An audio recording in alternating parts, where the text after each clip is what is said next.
पहले तो मैं शोक प्रकट करूंगा 241 लोग जो हवाई जहाज पे थे, और सुनने में आ रहा है करीब 75 स्टूडेंट्स थे जो बेचारे मेस में खाना खा रहे थे। उन वो भी इस दुनिया में नहीं रहे।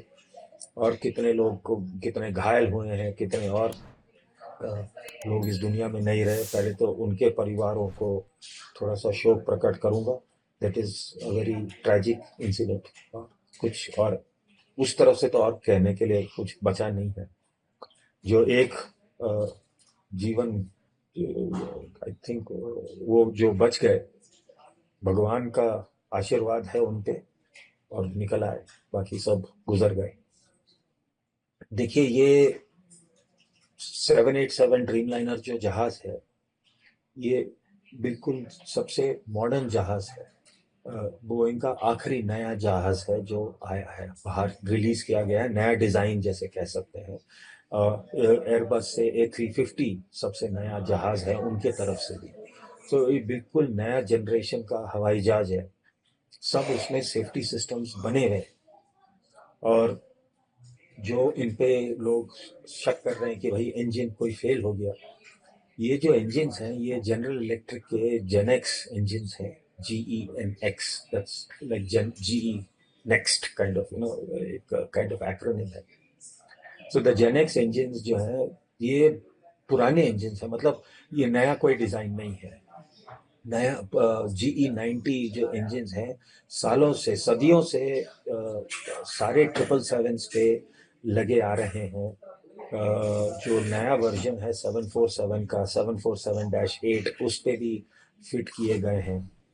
और बहुत रिलायबल इंजन। अगर आप देखें, एयर इंडिया जो सैन फ्रांसिस्को से नॉन स्टॉप फ्लाइट उड़ाती है दिल्ली के लिए, बम्बई के लिए, बैंगलोर के लिए, वो 777 यूज करती हैं।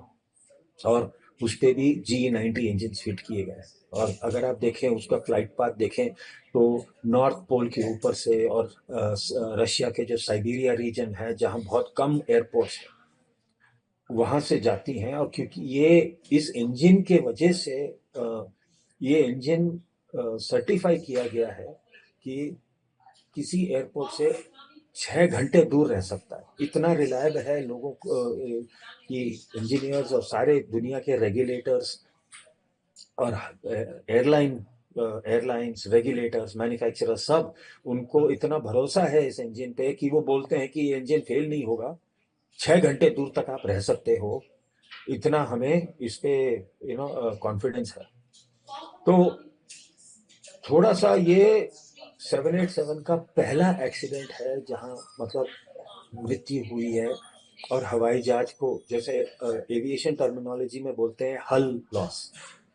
हवाई जहाज को अभी भी जैसे समुद्र के जहाज को बोलते हैं, तो जहाज का हल जो होता है, जो बॉडी होती है, so it is the first हल लॉस ऑफ अ 787। दुनिया की नजर रहेगी इस एक्सीडेंट पे, क्योंकि करीब 1200 787 बिक चुके हैं एयरलाइंस को। आज भी मैंने अभी थोड़ी देर पहले अपने ट्विटर, DLR एविएशन ट्विटर पे मैंने एक फोटो डाली है कि कितने 787 फिलहाल अब भी इस वक्त हवा में उड़ रहे हैं। और it is literally in hundreds. इतने हवाई जहाज सारे दुनिया में उड़ रहे हैं फिलहाल, right now, as of right now. तो ये बहुत रिलायबल एयरक्राफ्ट है। दुनिया का नजर रहेगा इस पे, क्योंकि सब जानना चाहेंगे कि क्या हुआ है, क्यों हुआ है। स्पेकुलेशन करने का कोई फायदा नहीं है, क्योंकि एक्सीडेंट कभी एक सिंगल कारण एक एक सिंगल कारण का नतीजा नहीं होता है। हमेशा it's a series of either actions और फेलियर्स दैट हैपन। एक एक सिंगल पॉइंट फेलियर कभी नहीं रहता है एक्सीडेंट में। कोई भी आप एयरलाइन एक्सीडेंट देखिए दुनिया में, हमेशा it is a series of failures that result in the accident. And so that is the reason why investigation is very very important. बहुत महत्वपूर्ण है कि हम लोग इन्वेस्टिगेटर्स को थोड़ा टाइम दें। मेरे हिसाब से करीब 3-4 दिन या एक हफ्ते के अंदर इन्वेस्टिगेटर्स हमें एक बेसिक अंदाजा देंगे कि भाई ऐसे कुछ होने को हुआ है। ऑफ कोर्स फाइनल रिपोर्ट बनाने के लिए उनको 2 साल लग सकते हैं, क्योंकि बहुत डिटेल में जाते हैं जो और खास करके 787 का जो आप सब लोग ब्लैक बॉक्स कहते हैं, वो असली में ऑरेंज कलर का एक डब्बा होता है जिसमें रिकॉर्डिंग होती है। और जो 787 है, क्योंकि सबसे नया जनरेशन का हवाई जहाज है, उसमें अपने जैसे सेलफोन में मेमोरी होता है, सॉलिड स्टेट मेमोरी जैसे बोलते हैं, एसएसडी ड्राइव्स होते हैं, तो वो उस पे रिकॉर्ड किए जाते हैं। वो ऑलरेडी सुनने में आया है कि रिकवर हो चुके हैं। देखते हैं कि अगर वो आग में थोड़ा सा डैमेज हो गए हैं तो फिर अमेरिका जाएंगे, जहां स्पेशलाइज्ड इक्विपमेंट उसमें से डेटा निकालेगा।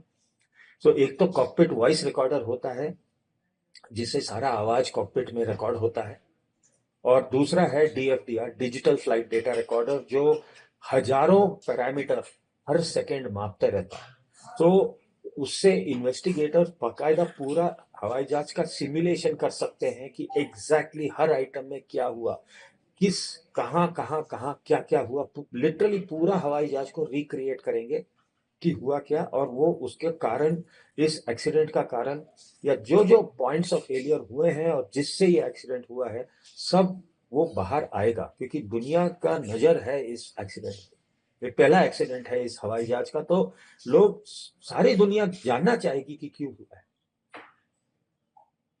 घटना होने के तुरंत बाद ही सर डीजीसीए की तरफ से एक इन्वेस्टिगेशन को ऑर्डर कर दिया गया है सर। मेरा सवाल आपसे ये रहेगा कि जो ये अहमदाबाद टू लंदन की फ्लाइट थी, इसको जस्ट 2 मिनट्स ही हुए थे हवा में होने में, या फिर रनवे से निकले ही 2 मिनट हुआ था इसको। और क्या एक फ्यूल का फैक्टर हो सकता है कि इतनी इतनी बड़ी दुर्घटना देखने को मिली? और क्या अगर ये फ्लाइट मिड एयर होती तो थोड़ा सा सोचने समझने का समय या फिर ग्राउंड असिस्टेंस का समय और ज्यादा मिलता, जिससे कैजुअलिटी हमें कम देखने को मिल सकती थी? देखिए, एक तो अगर आप वीडियो देखें तो ये प्लेन जमीन पे गिरा है 32 सेकंड के अंदर। 2 मिनट की बात तो दूर है, आधा मिनट हुआ।